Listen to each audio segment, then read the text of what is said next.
Hey. Welcome to Hugo Girl, the podcast where we read Hugo Award-winning novels and sometimes other things. And today it is a Hugo Award-winning novel. I am Lori.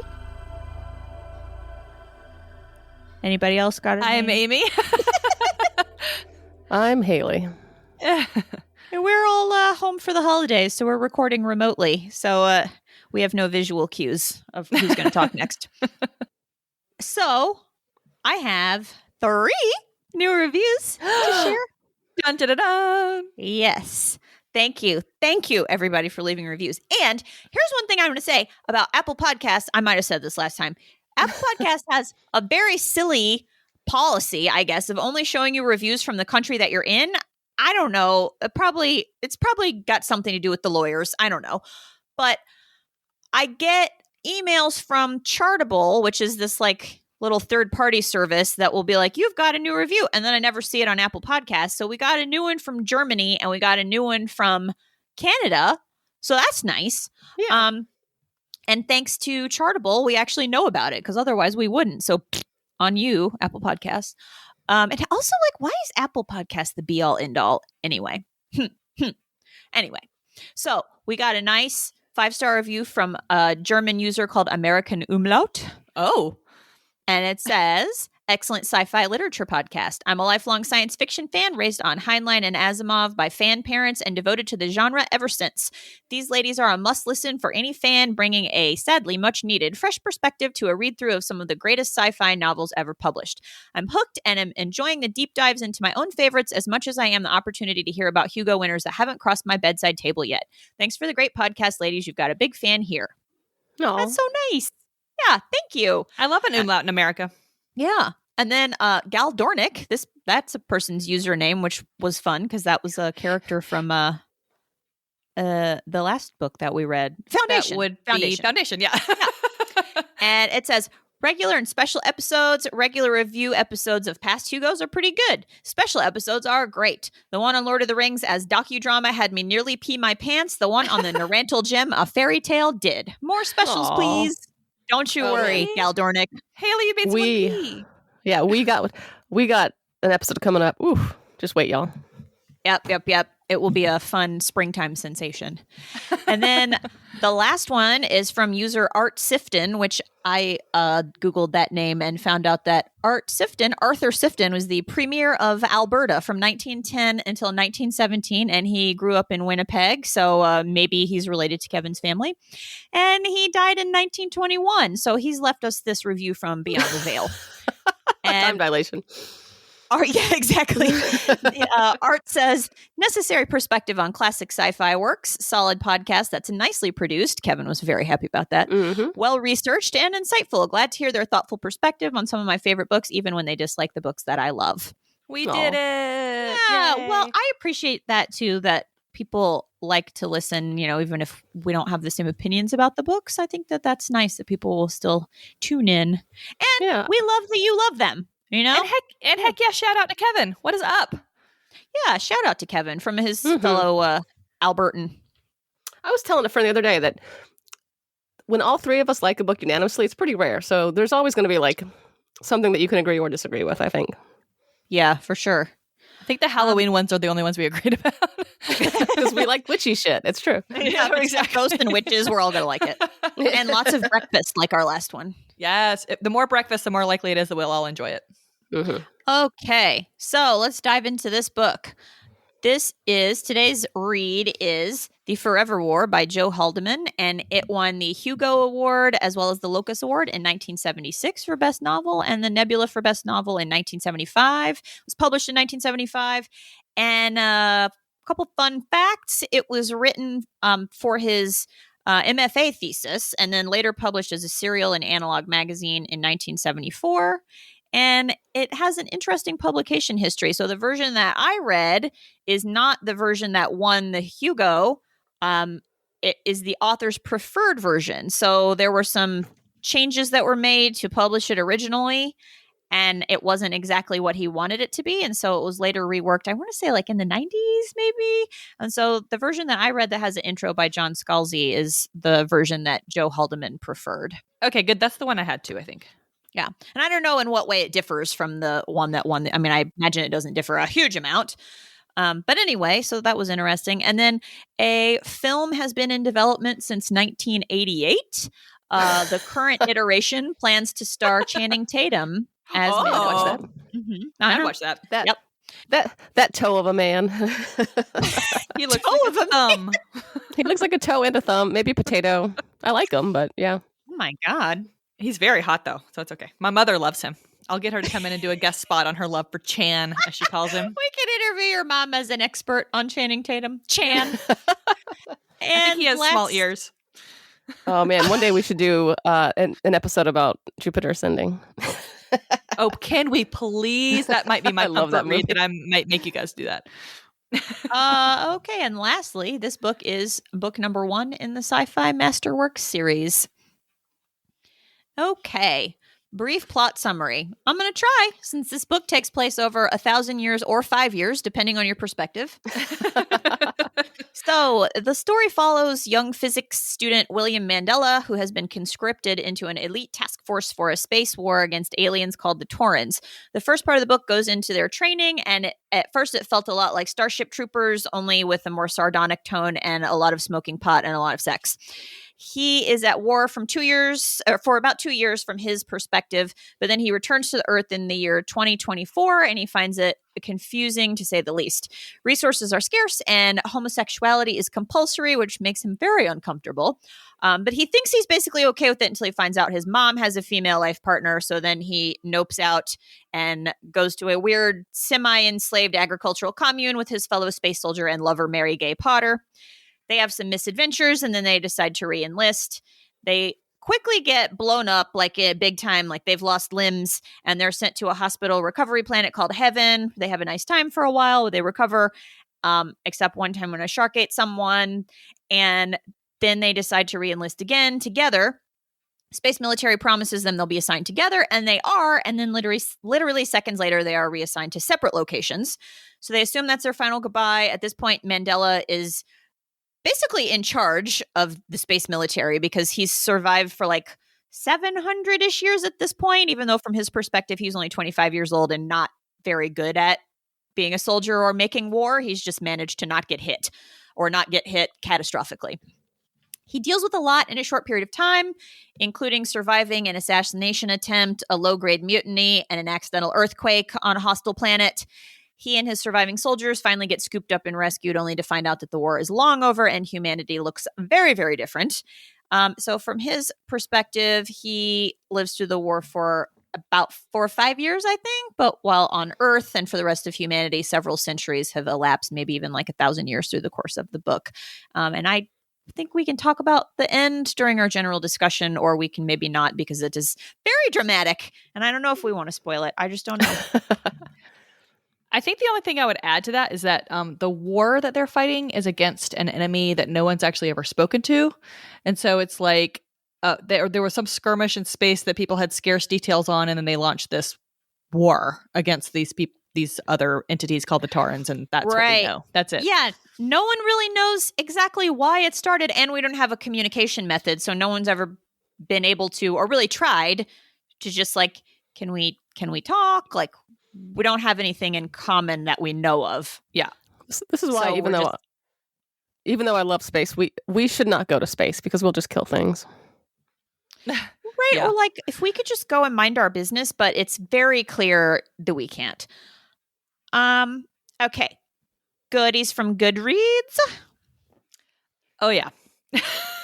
Go for it. I have so these are from Amazon, and they're not that hard to find because they were the first ones that I found when I clicked on it. But they summed up, one of them sums up my thoughts pretty well. Let me pull it up real quick. The first one is from Wolfwind, and he gave it 1 star, he or she, or they. And I would recommend reading the whole review because it is very long, and I'm not going to put the whole thing here. But the part that summed up for me was they really liked the book, but had this beef with it.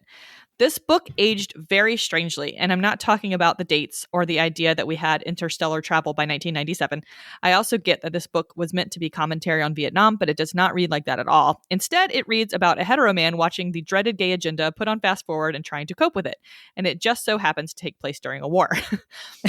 And then a similar idea was put forth by Brian, who also points out one of the other parts that jumped out to him, and he gave it 1 star as well. And I will say, reading all of this, I think there's some nuance to what's going on with this. I think it's a little bit satirical. It's not supposed to be really a commentary on homosexuality, really, but it is very odd.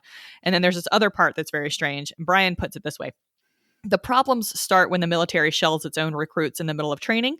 I can't imagine how the SEALs would react to being shot in their bunks, but I imagine there'd be a lot of dead officers who approved that particular training method after every Bud's class. Now, that's one part. And then the other part is the point where this book drops in a hole. The point where this book drops in a hole is at the after class activities.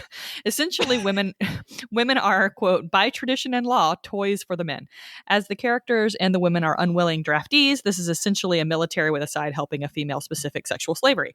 I can't support that kind of world building in any book that dares call itself science anything. This would be barely tolerable in a potboiler. Can't see myself ever buying another Haldeman book. And I think there's some nuance to that isn't cut dried, I don't think, but it is a very weird way to bring this concept into this book, that these women are basically required to sleep with, like, the female soldiers are basically required to sleep with the male soldiers. And that was the topic of that review. Yeah. Haley, you got any? Yeah. So I found a 1-star review, not because I necessarily agree with what it said, but just because they're more fun to read, I think, than reading like, this book is great. Like, so Tim said it's long, and he goes on and on and on. He calls it his new worst book he's ever read, but he gets really poetical with his language. So I wanted to share this. If it's trying to be boring and it succeeds, it's still a boring, pointless book. That's not this book's main offense, but there's still a lot more to unpack here. Because this book isn't just a turd; it's a turd with layers. But it isn't a mere turd onion. It's a turd beyond space and time. Ladies and gentlemen, this book is the Turd Fractal, previously only known to theoretical physics. That made me laugh out loud. So A turd fractal. I do not believe that it's a turd onion, but that review had some poeticness to it that I enjoyed. So, but is it a turd fractal? On that subject, we just finished our Skype a Scientist with physicist Emily Duden, and I wish that we could have asked her about turd fractals. A turd fractal. Maybe, she said we could reach out again if we needed help. So maybe we can email her and be like, so turd fractal, what do you think? Well, that, or maybe we should phrase it as the subject line should be the turd dimension. A wormhole through the turd dimension. Yeah, no. Space and time. All right, I've got one, and like you, Haley, I don't necessarily agree with it, but it was funny. The hero is, this review is from The Fourth Vine on Goodreads, and this person says, the hero is, well, if he had more depth or dimension, I would probably hate him. But as it is, he's just a cardboard cutout of a neckbeard's MMPORG persona. That person has an agenda or was recently dumped. Am I supposed to say, do people say MPORG or do they say all the letters? I think they say the letters. MMPORG. It just felt like I was talking for so long to say. Or they just say the name of the game, like World of Warcraft or whatever. Yeah. You just say what you mean. You mean World of Warcraft. Yeah. Make your insult cutting like a knife. Don't make it general. I guess they probably weren't considering how it would sound when read aloud when they wrote their review. Okay. Ready for general discussion? Yes. Yeah. Yes. Okay. Well, jump in. What do you think?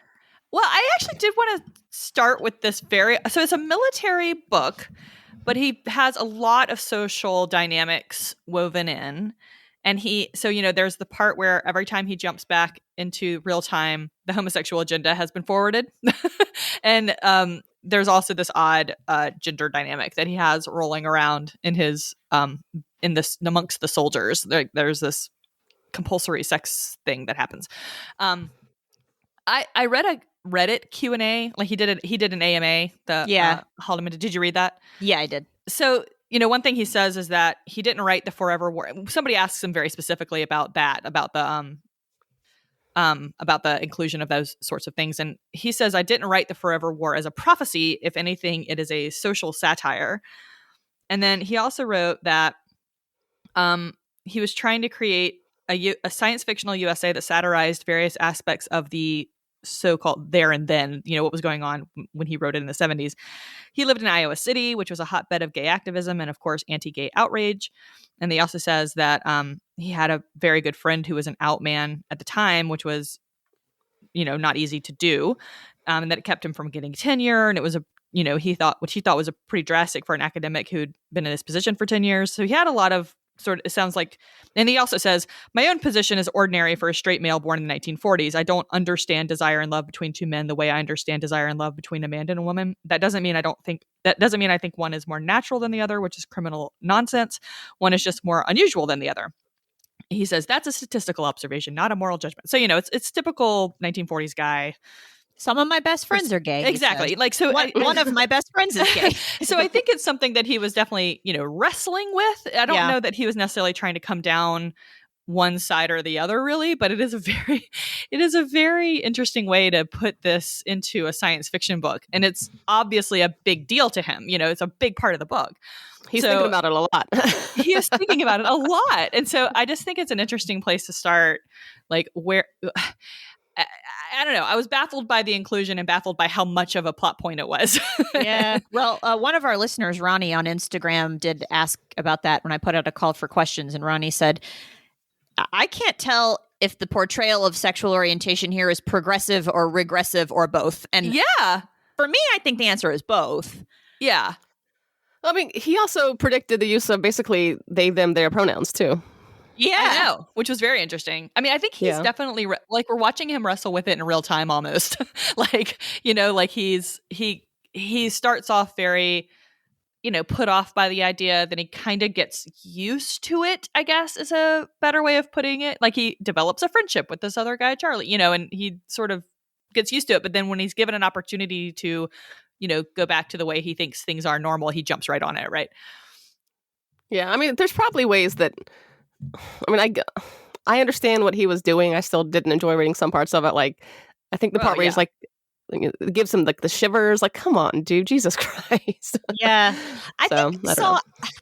Part of why I'm conflicted about it is because we are writing around in his head, and I think we see him grappling with feeling uncomfortable. So, like, I don't like reading him saying that he's so uncomfortable and that he's got the shivers, or like, especially when he was like, yeah, at this point, I'm totally fine with two chicks, but two dudes still grosses me out. Like that's something that people still say today. Surprise. Right. But there are times where I feel like the book is critical of him. And one of the parts that I like is where he's meeting with somebody. I can't remember who it may be, the guy, Charlie, who ends up his friend down the road. But he says that he says, oh, I'm tolerant, because when the guy's explaining to him, almost everyone is homosexual now. And he says, I'm tolerant. And then the guy says, you think you are. And I really like that moment because he's really calling him out. He was like, I think he's saying like being tolerant is more than being polite. Yeah. And after 100%. I read that he had a good friend that was in this position, I imagine that was some sort of actual conversation he had with his friend. Like that sort of, it came off as very realistic, like a realistic conversation he probably had with somebody. And like, yeah. And he never treats anybody badly. So it's hard to think of him as like a bad dude. Like he doesn't discriminate in any observable way. Right. So it's, so he may be having all these distasteful thoughts to us, but like at the same time, he's doing his best. Well, and the thing I like about that conversation is that it calls out the fact that, of course your actions are important. I mean, it is very important that he's not being unkind or violent or, treating anyone differently, at least not that he knows. I mean, he might be. People might be able to tell by his body language or his tone or whatever. Right. That's true. But the thing I like about that is that it says that like, just being nice is not enough, or just being tolerant is not accepting. Right. It's not, It's not quite enough. It's the minimum, basically. Yeah, being tolerant is the minimum. And if you were to place his feelings with any other part of society, like his views towards women or disabled people or minorities, like it doesn't hold up as much, but there's something that we do with homosexuality that I think that is like, well, as long as you're nice to their face, it just seems like we give them more of a pass than we would with other situations with humans. And I, as a gay person, I don't like that. So yeah. Right. Yeah. Yeah. 100%. Yeah. I think that's completely valid. I did laugh out loud, like how they kind of clinicalize it too. Like he keeps calling it homosex and homolife. And so then it's like, I didn't choose the homolife. The homolife chose me. So, I mean, we do this a lot because we know, not just because it's hard sometimes to separate author intent, but because sometimes, like Joe Haldeman, he talks about it. So it's hard not to like think about what's going on in his head. Is he a proxy for the character? Maybe, maybe not. But it's also biographical because he was in a war. So it's a turd onion sometimes.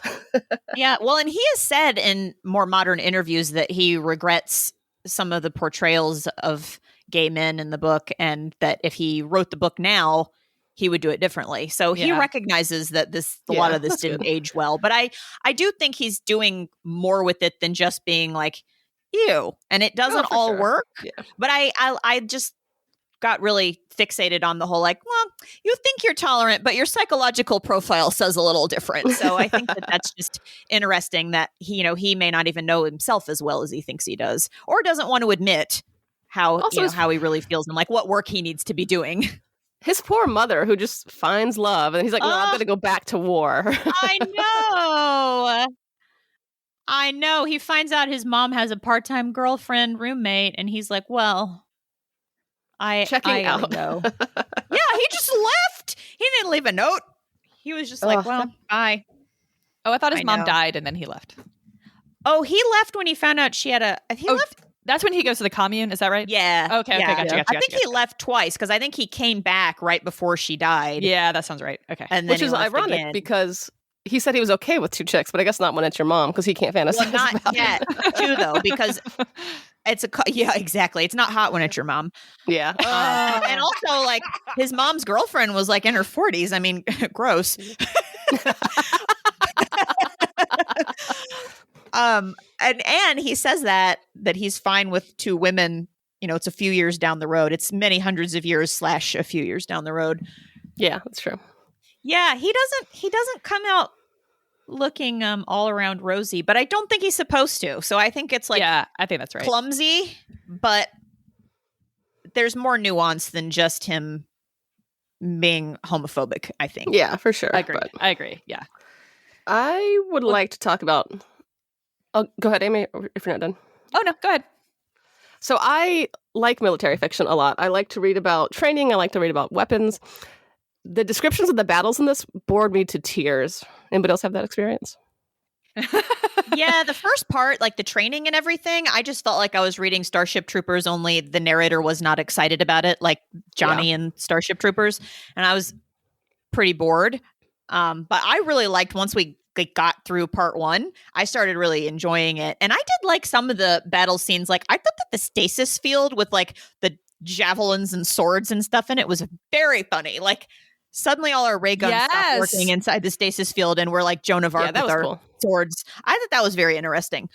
But yeah, battle scenes, I do kind of skim battle scenes. Well, it wasn't even the battle scenes. It was more just like going on patrol. It reminded me of watching Forrest Gump because like that's like, a very big Vietnam War movie. And like, like there's lots of flanking procedures and stopping and signaling and whatever. But the battle was not fun for me. I got the impression that these descriptions of what it was like to be a soldier in these wars was supposed to feel sort of disjointed, not well planned, not well explained, not well executed, because that's how their experience was. Like, and specifically in Vietnam, they were never told the objective of these procedures they were doing. It all seemed very strange, and not connected to the larger war and like all these things. Yeah. And so I can't say that I felt bored. I thought it was kind of interesting. And I thought the stasis field was one of the strangest, most interesting things I'd ever heard of.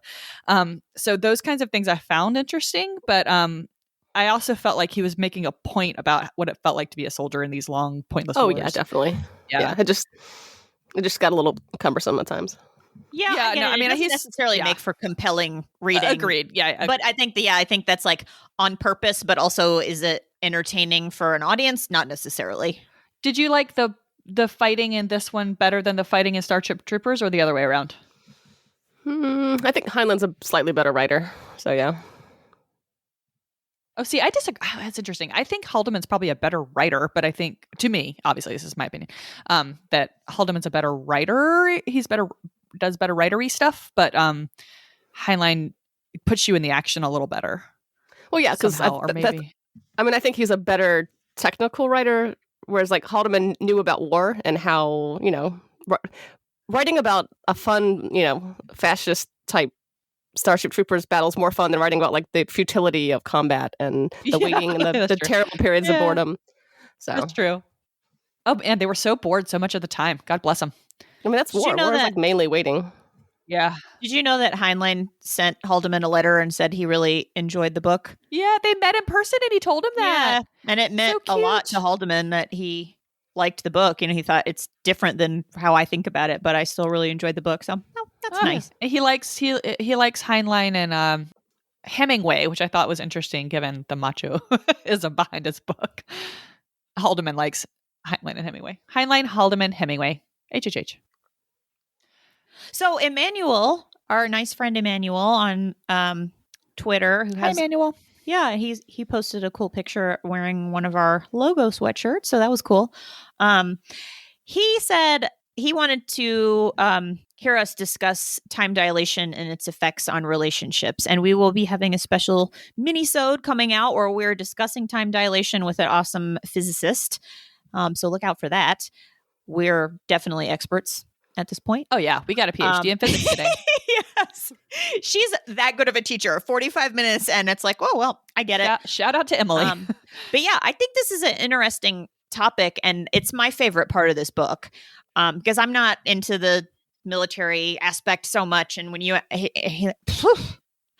Amy, when you asked about do you like Starship Troopers battle scenes or the battle scenes in this book better, I pass on that question because I just don't like them that much. Or like, when I read Lord of the Rings and there, yeah, exactly. When I read Lord of the Rings and there were the battle scenes in I can't remember which one of the books. But anyway, there are the big sweeping battle scenes. And I just sort of like let my eyeballs slide down the page until somebody starts talking again. Well, so those just go ahead. Oh, no, sorry. I'm going to change the subject, so yeah. Oh, well, I was just going to say that like the examination of the relationships and like his ongoing sense of more building alienation from the world as he understood it was what I liked about this book. And I liked his relationship with Mary Gay. I read some Goodreads reviews that really didn't like it, but I liked it. I know. I liked it. And it's named after his wife. So cute. Yeah. I thought that was interesting. I think she functions as like a little like a sort of an emotional touchstone for him, and like he might not have fleshed out the emotional parts of the relationship all that well, but they have a lot of experiences together, and he clearly cares about her and clearly thinks about her, and vice versa. I was all for it. So I guess I like her because as he's becoming more and more alienated from society on Earth and human society, and not even just alienated, like he doesn't even know because too much happens for him to even possibly know and keep up. And he's basically he and her are really the only survivors from the beginning. That she's the only constant in his life. Yeah. And she's the only person who will remember what life on Earth is like. She's the only person who will probably get a lot of his jokes, and vice versa. He's the only person who will get her. And they've just experienced a lot together. And I just really enjoyed that they could, reconnect and just be the person that would get, what I've been through and what I remember. I found the scene where she got hurt in her little suit and he was like trying to help her. I found that whole scene kind of moving because it was very like he could not help her, right, and didn't know what to do, and he was very worried about her, and I thought that came across very well. And I having had that scene in there, I think their relationship felt perfectly well grounded to me. But they had that weird conversation when it was like before you, because I guess when you get the first inkling that they are anything other than colleagues and occasional lovers, when they have that conversation about how they're saying, I'll beat up this other person that you're sleeping with if they do anything bad to you. And then she's like, vice versa, I'll beat her up if she does anything bad to you. And it's kind of like, I had this moment where I was like, what's up with these two? And then of course they end up with their companionship that spans centuries or 4 years, depending on where you're standing. Yeah. So I took the opposite view because what they do in the book with relationships is so for a training program that kills people literally, the fact that they would create such a liability as personal ties, I think would never happen in a military situation. Well, but do you think that's why they separated them though? No, I think it's just the cruel, callous military machine doesn't care what you ever want, I think. So Yeah, I agree. I think it was just like to help showcase, like, he was never in charge of anything. The military will say one thing. Like my dad always said that too. Like, you can't trust the army. Like, they're going to do what's best for the army, and that is it. So, well, yeah, I mean, they did exactly that when they both re-enlisted after they recuperated on Heaven, and then they re-enlisted with the understanding that they'd be together, and they're like, yep, you're both assigned to this, and then they get their assignments, and Yep. it's like 1 second later they've both been reassigned to different places. yeah, And the narrator is like, that's the military for you. Yep. But yeah, I mean, but I was just thinking about, like, if you were on the battlefield and you see, your favorite lover shot down, you're going to try and rescue them, whereas maybe you wouldn't with a colleague that you could be more, like, objective about. Yeah. So I was like, there's no way they would spend this much money and then have them, like, shack up every night.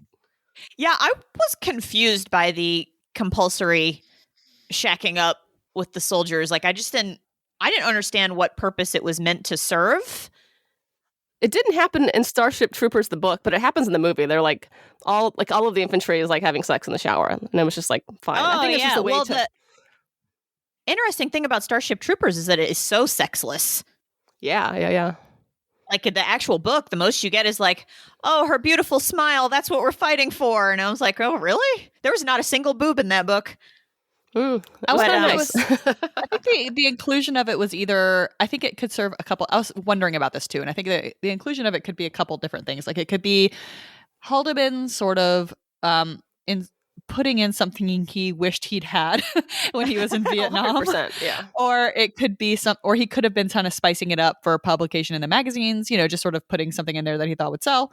Or it could be an actual thought on what might make the military function better, which would be to scratch this itch so that people aren't, distracted by it or whatever. Or it actually could maybe build morale too. Who knows? Ooh, I just think of if the drama of breakups in a unit. Oh my God. Well, I think that's why they put you with a different person every night, don't they? Like, so the policy is that they put a male and a female soldier and have them bunk together at night. But I think there's like a schedule, and you might have somebody that you like, and you might, I don't know, like have an informal agreement that you're going to swap off or like meet up in the broom closet or something. But because I remember, so it's absolutely a valid criticism that it is gross that it seems that women in particular, there's the one scene where they're like, let me find this quote. Then unleashed Stargate's 18 sex-starved men on our women, compliant and promiscuous by military custom and law, but desiring nothing so much as sleep. So, like, that's monstrous, right? Right. Like, these women have to have sex with these soldiers because it's part of their duty. So it's, compulsory sexual servitude. But it goes both ways.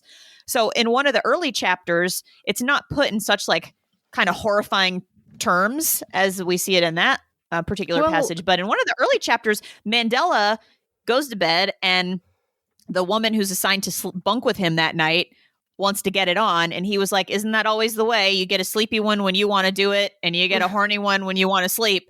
And I was like, what is going on here? So that happens a lot in war, like there's the whole, but there's a lot of like sex work that pops up around bases and, different places. Yeah. The origin of the band Joy Division, actually, in Germany, there was like the Joy Division was like the women that would service the troops. So it's just weird that they would put them in the same unit, I think. So. I guess I didn't get the impression from the way it was written that, so like there's that weird scene where they relieve the soldiers at some base, and the men there have been without women for however long, right? And so they've turned into these like sex-starved crazy people, and that the way it's written is really kind of horrifying. Like, they set upon the women from Mandela's unit, like, yeah, that's what I just read. Yeah, so like that the way that read to me didn't make it sound like the women that were still left were doing the same thing. I don't know. It was like, it sounded lopsided, even given the chapter early in the book with you were just talking about with Rogers and Mandela. Like, even given that, it sounded like it was still very lopsided. Yeah, you're right. Yeah. Because the way it's written in this latter chapter is like horrifying. And then when we read that scene with Mandela and Rogers earlier, it's like, seems fairly clear to me that if he's been assigned to bunk with a woman who's sleepy, he's not going to argue and be like, well, it's your duty, Fair. Yeah. But he was sleepy and he was bunking with a woman who wanted to get it on, and he was like, "Yes, I gotta," so it's that's true. I mean, but it's definitely more uncomfortable. Like, this scene makes it sound like these women are just going to sort of lie back and be attacked because they have to. Yeah. You don't see them having the opportunity to be like, "Sorry guys, we're too tired," So I tried to view it as like kind of like a physical exchange, kind of like a massage. Like, it doesn't seem like there was like, it wasn't lovemaking necessarily. Yeah. I mean, I think that seems like what it's sort of designed to be. But if it's compulsory, then that's, this particular scene that we were just talking about, I mean, it was definitely alarming. I was like, what is happening? Because most of the book, I wasn't super disturbed by anything that I read. I was thinking like some of it's informed by its time. And I think that he's trying to create some sort of gender parody. Yeah, I agree. But when I read that, I was like, oh God, like that just sort of leapt out as particularly alarming and upsetting and obvious as compared to some of the other parts in the book. Yeah, he didn't have to do that. Like, he could have just said people have to have sex with each other. It's part of the deal. But like, he's like, no, he used such animalistic terms like unleashing these starved. Yeah, it's just gross. Starved. Yeah. It sounds scary. But yeah, to go back to the relationships, I find that time dilation as a plot device in terms of humans and aging is kind of like either vampires or living forever. Like, it just completely changes what it is to be human in a way that I think probably isn't great for most people. Yeah. But even with the vampires, in most cases, they're around to see all of the things change. Yeah, that's true. So it's slower. Yeah. And so for him, he's just like, oh, this all happened in the past 6 months, but it's actually been like 40 years. Yeah. One thing that I really loved about this book is that it anticipated a question that I had, which is, after 800 years or, like just a long, long, long, long time, language changes. Kind of like how if you put me back in 1300, I wouldn't be able to understand, Middle English. But he addresses that and talks about how his soldiers eventually come to resent him because they've got to learn this like archaic 21st century dialect. Yeah, he really put a lot of thought into the like practical implications of what happens when you live for this long. Yeah, or when you exist really cool. for this long. Yeah, I totally agree. And I also liked how much he talks about compound interest, like how they'd have $1 billion. Yeah. But then by the end, it doesn't even matter. Yep. I think I took a lot of it at surface value. Like, all of us are like, yeah, I like that too. And we're like, yes, me too. I thought it was interesting that he had the draft be the elite kids instead of the normal anybody draft. It's like the opposite of Vietnam. It's the opposite. Like, you can get out of it if you are in college or doing something, whatever, beneficial to society by somebody's standards. And this way it's actually the other way around. Like, you have to stay on Earth if you're not great, and you have to go to war if you are great. And it's he didn't really develop that idea much, but like, he sort of said it, and then we just kind of knew it, that everybody was really good at something, and then he just carried on. So I mean, I couldn't tell. I mean, I guess the commentary there is why I honestly don't know what he was doing there. I couldn't tell. Like, yeah, I didn't either, and I didn't understand. They were like, well, you have to do it because you know about physics, and we need people who know about physics. Okay, but then you go put them on like a frozen planet where they're very likely to get blown up in a training exercise. So it's like, well, you've wasted that intellectual potential, or whatever it is that you thought you were getting by conscripting people because of their education or expertise, and then you're just like, well, sorry you weren't fast enough. Sorry you got blown up. So the way he talks about the army, sometimes I'm like, do you really know about the army? And obviously he was, but he was a medic, I think. Like, he wasn't like on the ground like a grunt. So maybe that's part of it. He's like, well, what if there's a smart army? All doctors.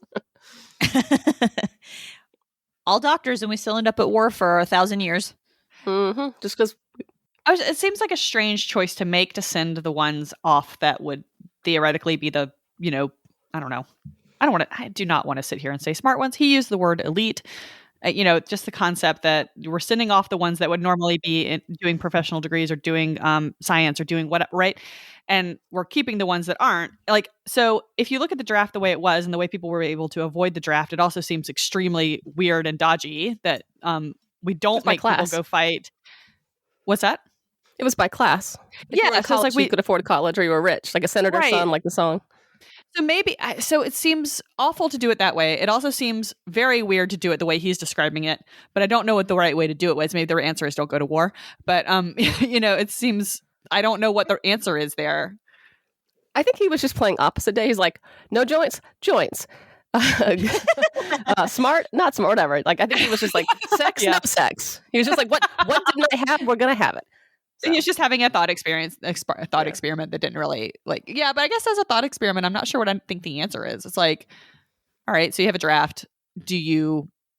What people do we think we should send? And you have to answer that question one way or the other. I guess the answer is draft everyone and don't let anybody get out of it. But then, well, I mean, we've been doing that for as long as there's been war. There's, if you had money to replace, you could do that in the Civil War. You could do that, it just happens. It's true. But at least I guess having people with high IQs and physical capabilities and things like that, like this didn't seem like a big war in terms of sending lots of people. Like when the first crew comes back, they're lauded like heroes because there's only 20 of them. So maybe they're like, when you're going into a brand new space with brand new opportunities and different scientific things, you need the best of the best. So, or you want to take them out of circulation and keep them busy. Yeah, idiocracy. Because we know, like, the government wanted the war to continue in this scenario. The government wanted the war to continue because it was basically an economic engine. And so if you take some of these people out of circulation who might, I don't know, be able to exercise some influence or, write some things that might make people see the war differently and oppose it, then you've got them way far away in space where they can't talk to anybody. For hundreds of years. Yeah. So that made me think about, so obviously human relationships would suffer, but also just keeping up with who's where, the paperwork that would happen to be done. Because like he'd have to be like in a folder somewhere for 300 years or like in a computer file. That's crazy. Remember he has a paper file and they came like wheeling it over to him and it had the Post-it note from Mary Gay on it. Yeah, no, I mean, it's just... He still had a paper file. They were like, it was impractical to not just keep a paper file on you. There is a scene in Back to the Future Part 3, a movie that I love, where Doc Brown goes back in time to the Old West, and then he sends a letter that Marty gets in 1955, but like he says delivered in 1955, like in the pouring rain on this random street to a guy wearing this jacket. So like when Western Union delivers it, they're like, we've been holding on to this for 75 years. We didn't think you'd show up, and then he did. So that's kind of how I pictured it. It's just like there's people that are going to be working their entire life that will just, keep tabs on this folder that will never be opened for 400 years or whatever. Think about that. That's really funny. Yeah. Like the Mary Gay Post-it will show up again later in soap stuff, but like I do like the idea of this cart just existing in the corner in some like temperature controlled room, so that later when these people show up, you can the X-Files warehouse. It's also it's like a museum because it's probably the only paper they have need of. Yeah. They're just like, there's no point in digitizing a personnel file. We just kept it in case you wanted it. I mean, that basically is the case. They basically just kept it in case he wanted it. Yep. That's really funny. It's interesting that they were sensitive to that they weren't just like, all right, well, we're just going to zap these guys because they're fighting a war that's over. Well, Lori, by the time we got to that future, we had the perfect person figured out. Yeah, we did. The perfect weird clones. What are the chances that his name would be Man? Do you know what that made me think of? That episode of X-Files with the man lizard, and it's like the lizard who turns into a man in the that one. full moon, or he gets bitten by a man and he starts turning into a man or in the full moon. And he goes to work at a cell phone store, and the name he picks for himself is Guy Man. Han Solo. Oh man, that episode is so funny.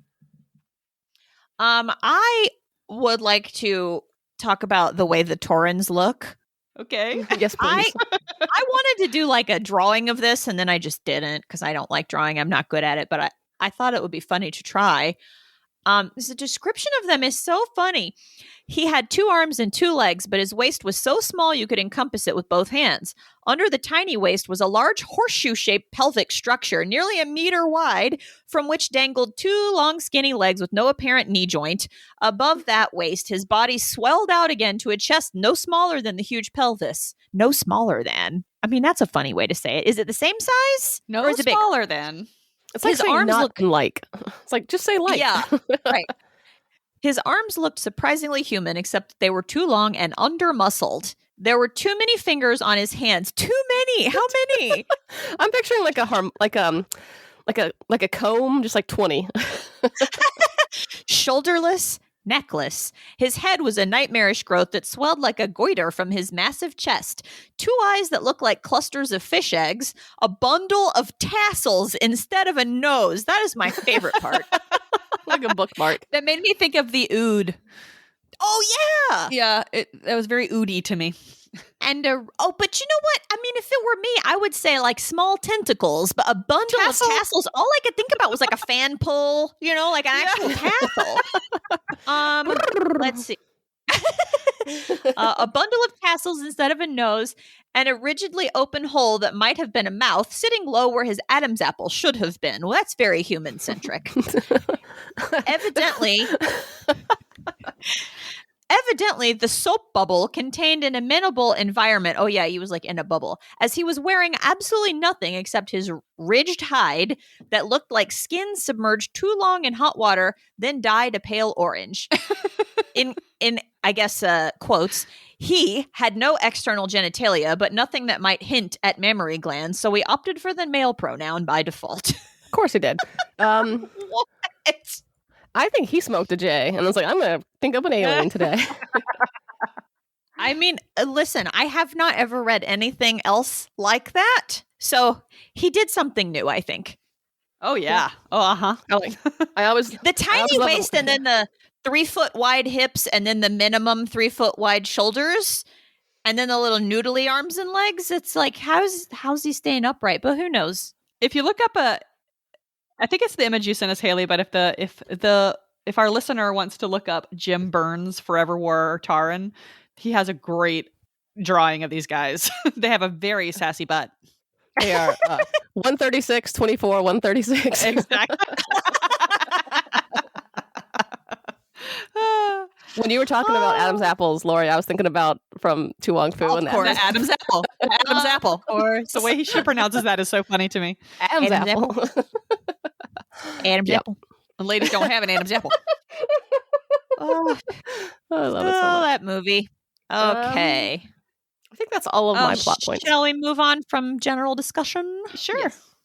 All right. Feminist favorite. Anybody? I kind of liked... Go ahead. Sorry, go ahead, Haley. I liked it when Mandela's mom got a girlfriend. That's what I was gonna say. I liked her, and I liked how sassy she got with him. And then she was like, "Peace, I'm out." That's really all the agency in the book, though, for women, I think.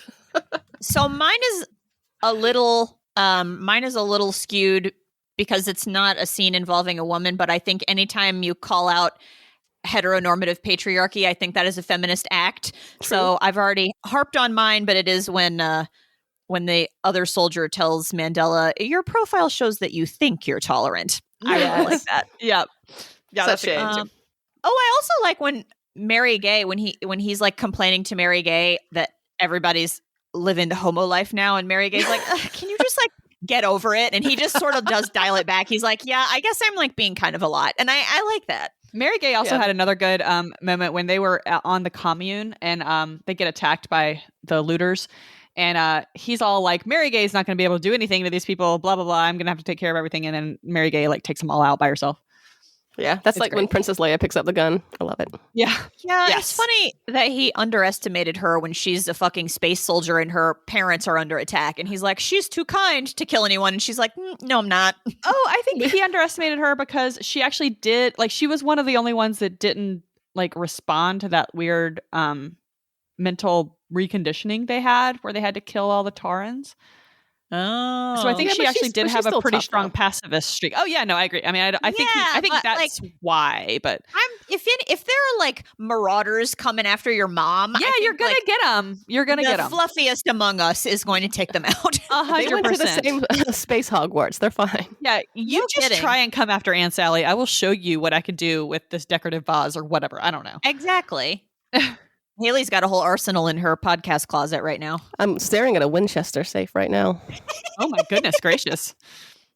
One time we thought someone was breaking into the attic, and Dad went out to the garage to see if he could see who it was, and he yelled into the house, "And get my gun!" We don't have a gun in the house, and he thought maybe that would just scare them away. George and the art of deflection. Yeah. He's like, I'll outsmart him. That's like when Kevin from Home Alone's like, my dad's not home right now. Or no, dad's in the shower. Exactly. I definitely did that as a kid.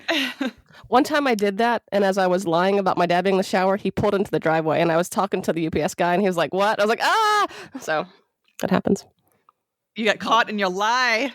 Well, they told me to lie. Guy. To this day, that UPS guy is like, remember when that kid lied about her dad being home? That child. All right. Misogynist moments. There are so many to choose from. Definitely the women having to have sex with the men is up there for me. Yeah. Yeah, for sure. I mean, I have another. I think his Go ahead, reaction Haley. to his mom getting a girlfriend was a little extra. Yeah, That's a bit rough. So I have one toward the end of the book when he's like a in charge guy, and I can't remember her name now, but he gives a woman who's, for the purposes of this interaction, basically his equal, and he directs her to do some task that's like beneath her rank, and he can tell that's pissed her off, and he did it on purpose. And he says she was a little miffed because what I'd asked her to do should properly have been an assignment for Ryland or Rusk, and so those are like two male officers who are beneath her. And I was like, oh, a nice little like on purpose microaggression in the workplace. Good job, Mandela. Mhm. Like Mandela really wants to be a good guy, and it's like he can't get out of his own way. Like yes, that's a good way of putting it. his own image of like what a man is I think an obstacle for him. God bless. And I think however kind of clumsy it is, Haldeman is playing with that in some kind of way that's I think interesting to look at. One thing I read in that AMA that we were talking about earlier was that in order to figure out how women think, have y'all ever seen that movie with Jack Nicholson where he has to write from the women's point of view? And he says, I don't know, he's a writer, and he says, in order to write from a women's point of view, he just thinks about what a man would do, and then thinks about, I can't remember how you put it. Anyway, I know what you're talking about. He started talking about how he tried to think of how women think, right? So Haldeman said that in order to write from women's perspective, he thought about like all of the things that happen in a day, or all of the experiences, a bunch of experiences. And he sat down and made a list of how those things would happen for a man and how those things would happen for a woman. And from that experience, from writing down that list, he now thinks he knows how women think. QED. It's like an equation. I mean, I do think it's an interesting, experiment for people to do, probably, like to try and think about it from another perspective. It's a very important thing to do. I'm not saying that's a bad move on his part, but now suddenly he knows how a women think and can write them perfectly. Here's what I can say for Haldeman. He tried. He God bless him, he tried. So I'm glad you said that, Amy, because I read right before we got on the call, I read that in 1999, at the request of Robert Silverberg, Haldeman wrote Mary Gay's first-person account of her time of separation from Mandela. It included not only the military details, but also the difficulty of coping as a lone heterosexual woman with a society where same-sex relations are the inflexible norm. And as a heterosexual woman, I'm going to go ahead and go out on a limb and say, I think I'd be okay. We'd be fine. It would be fine. We'd be fine. But I'm interested in reading that, especially in light of him saying more recently that he wouldn't have depicted gay people the way he did. Yeah. I am interested to see how he did that in 1999. Does he kind of offer to do cliches he uses? Yeah. Shirt and trousers. I hope he Story populated Notary's Public. Space Taylor. No, I'm interested to read it because it was published in Robert Silverberg's magazine, so I think it's probably a short story. So I'm going to see if I can find it. Or it was in an anthology, so it's probably a short story. I'm going to see if I can find it. Okay. Food. There's some interesting food in here. They had the Soylent something or other. Soya. Fake steak. Yeah, they had soya beef and they had fake steak, which is one word. I love that. I mean, I like fake steak. That's seitan, right? I love fake steak. I love a portmanteau. That's a good one. They had their meal where they just like balled out of control in London. They had filet of beef, two vegetables. We don't know which ones. 2 vegetables and wine. Then they had cheese and fruit and more wine for dessert. And I like they went to the when they went to the commune, is like in order to show how healthy and good this commune was, they had real food that they were farming, which I thought was good. Yeah, they had their fancy dinner at the commune was canned beef steamed with cabbage and potatoes. That sounded very good. Yeah. It does sound good. Very, very nice Irish dinner. Oh, this was not in the food section, but there was also an orange cat in this book. I'm just saying. Oh, yeah. Oh, I felt so bad for the end of that cat. Yeah. But that was another interesting, like, way to showcase that he's a man trying not to be a typical man. Because, you know, there's the stereotype of men not liking cats. And he's like, but I grew to like the cat. But, like, so begrudgingly. Yeah, when he first was like, I don't like cats, I was like, okay, I'm trying to like you, Mandela. Yeah. And now you're like, mad about cats. And it's like, every ship needs a cat. Have you ever read 100%. The Terror? Have you ever read one book about a ship? Have you seen Alien? There was also a cat. There's also a cat in Endurance. And they had some dogs in Endurance too. That so many dogs. Cats are a thing. Yeah. Surely there's space mice. I mean. And then he grew to love the cat. So he's just like all kinds of wrestling with. You know, this is a good example of how patriarchy and heterosexism hurts men. Exactly. Yep. He should be able to learn and grow as he needs to. It's bad for everyone. Yeah, and he does. It just takes 1,000 years, or as 5. As our friends at MFM would say, toxic masculinity ruins the party again. Or like in his case, it's just really obstructing the party. Yeah, because I think that he wants to be different, and he just can't. He can't get out of his own way. And then when Mary Gay's there to sort of poke him, he's like, yeah, okay, I'm being ridiculous. But she's not there for a lot of the time. Doing the emotional labor yet again. No kidding. Yeah, no kidding. Okay. Boob talk? I mean, no specific boobs. Yeah. They talked about messes of people. Yeah. Yeah, they talked about Mary Kay's body got described almost because she had the scars and the bruises from the suit, but I think he stopped short of actually creating boob talk out of it. So there was early in the book, in chapter 5, he says, if anyone could make a fighting suit look sexy, it'd be Sean, but even she couldn't. Oh, wait. I guess technically the boob talk is no external genitalia, but nothing that might hint of mammary glands. Mammary glands. That's right. Well, and remember at the end. Yeah. Go ahead, Haley. Yeah. I was going to say at the end, when he's like, first he's checking out the new type of female-ish humanoid butt, and is like, there's just something too perfect about it. And then he notices like everyone looks the same, and then he's like, yeah, they're structurally perfect, but I just can't get aroused by them because it's weird. It reminded me of how Jude Law looks in I think it's Galactica. I'm not Galactica. AI. In Gattaca. AI. That's what it is. He's that robot person in AI, and he's like, Jude Law, empirically attractive, not attractive in AI. I can agree with that. The part at the end where he's like recognizing that everyone looks like structurally attractive, but he still struggles to find them be attracted to them. Yeah. That reminds me, did you guys read the Hugo nominees for Best Novelette this year? No. There is one that was at the top of my ballot. It's called The Pill by Meg Ellison, and y'all should read it. It is so good. And the novelettes are very short. It's so good. And the conceit is that someone comes up with a pill that makes you skinny and you can't gain weight. So like you could just eat pizzas every day, all day, and you would never gain weight. But as a corollary to that, everyone's body looks the same, and it's called a pill body. And so the narrator is talking about how like there isn't anybody with like juicy thighs or crooked boobs, or like she's just like, you know, if you have seen one naked pill body, you've seen them all. And so there's just like no variation, no nuance, and it is very boring. Interesting. Yeah. Oh God. It's a very good intersection of science fiction and horror. It's very good. Yeah. Cool. I highly recommend reading it. Okay. Boobs. Did you like the book? Oh wait, soap stuff. Oh, gosh. Yeah. My notes are out of order. Sorry. Yeah. Soap stuff. What you got, Amy?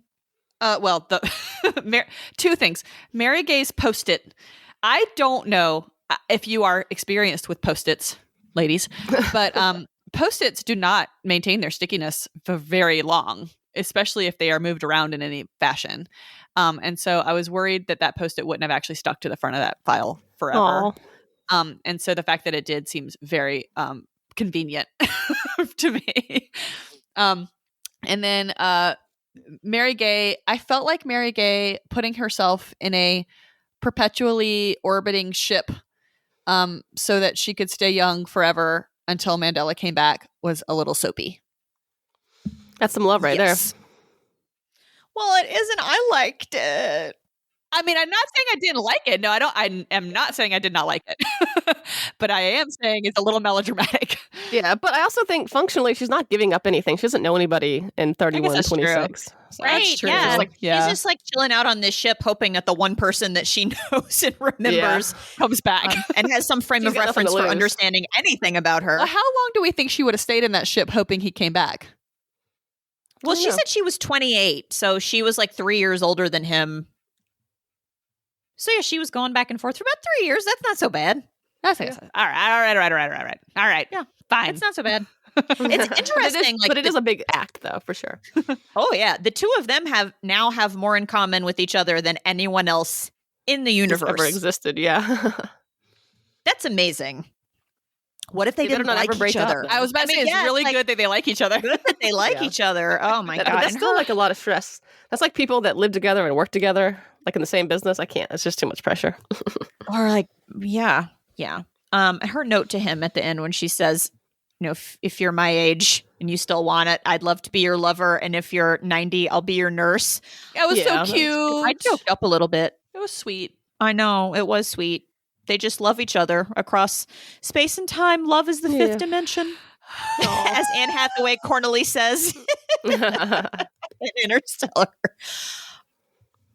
Haley, do you have a soap stuff? I am bad at finding soap stuff. Well, I don't you have worry. it. I got one. Yay. Yeah, I figured. So the one that I've got is all of you have a post-hypnotic suggestion that I will trigger by a phrase just before the battle. It will make your job easier.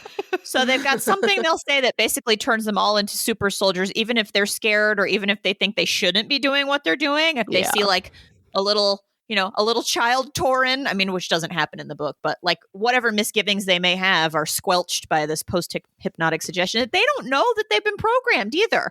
Yeah, They've got that's this the scary part. programming, and then he's like, surprise, you can't even quit if you want to. Did we ever find out what it was? I don't think so. We'll see. I don't think so. They don't I want to think say we it because it might trigger us. Let me do a little search in my book here. I was able to recheck out the library book today, so I didn't have to good. buy it. I bet it's Tawanda. That's probably what the phrase is. Agreed. It turns out the Torrens were older and had more insurance. There are so many thousands of light years older. You have your orders. You might as well know all of you have a post-hypnotic suggestion that I will trigger by a phrase just before the battle. It will make your job easier. Yeah, they don't say what it is. Unless it's what he says next, which is shut up, we're short on time, get back to your platoons and brief them. We move out in 5 minutes. Maybe that is it. I don't know. Okay. Did you like the book? Yes. Me too. Haley? Haley. Is she deliberating or have we lost her? Haley, are you gone? All right. So Haley has been unceremoniously booted by her computer that turned on her. So Haley says, yes, she liked the book. And for Star Wars or Lord of the Rings, she says Star Wars. Oh, she said, obviously. obviously Star Wars. Obviously. I agree. It is obviously Star Wars to me, too. Yep. Same. All right. I mean, it is so far from Lord of the Rings because it is a war actually in the stars. And also, it can't be Lord of the Rings because there are literally no friends. I was trying to think if the Taurans were anything like orcs or something, but I don't think so because they actually end up being nice. And the orcs are objectively evil. So, Yeah, which is the orcs being objectively evil is problematic in itself. truth. So, yeah, Taurans, not orcs, and orcs. That's a subject for another podcast. Yeah. All right. Okay. Coming up next time, what are we reading? I don't remember. Oh, we're Are we reading. gonna read The Expanse? Yeah, we're reading Leviathan Wakes. Is that the first book of The Expanse? It is. Oh, okay. Then that's what we're reading for January. Great. Okay. Well, and listen out for our special mini-sode where we get to Skype with a scientist. Thanks to Skype a Scientist. So thanks for listening. Leave a review. Make my December merry and bright by leaving reviews. No matter what country you're in, I'll see them eventually. And thanks for listening. Bye. Bye.